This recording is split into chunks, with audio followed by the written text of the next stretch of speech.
Ian here from In 30 Minutes Guides. Today I'm going to show you how to animate a bunch of bullets all at the same time in PowerPoint. If this video helps, please take a moment to like it and follow me. Let's get started.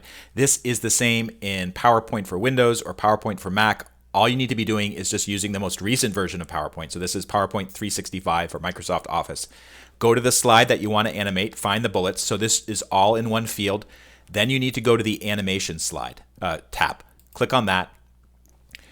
And in the field that contains the bullets, click on it and then select all. So if you're using Windows, that would be Control A. If you're using a Mac, that would be Command A.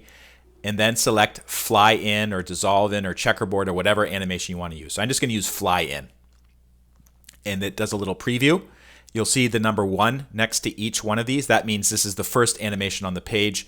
It also shows up in the animations pane on the right side of the page if you have that activated.